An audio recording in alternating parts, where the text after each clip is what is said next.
আল্লাহ রাব্বুল আলামিন আমাদেরকে রাসূল করিম সাল্লাল্লাহু আলাইহি ওয়াসাল্লামের জীবন নিয়ে আলোচনা এবং বক্তৃতা করার তৌফিক এনায়েত করলেন। এই জন্য আমরা সেই আল্লাহ পাকের দরবারে শুকরিয়া জ্ঞাপন করি। সবাই বলে আলহামদুলিল্লাহ। আমাদের বিভিন্ন বিষয়ের উপর প্রতিযোগিতা হবে।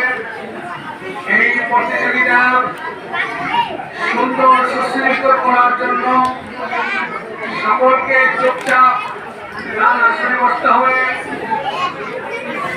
এই অনুষ্ঠান আমরা যতই শেষ করে দেব, তোমাদের জন্য খাবার ব্যবস্থা আছে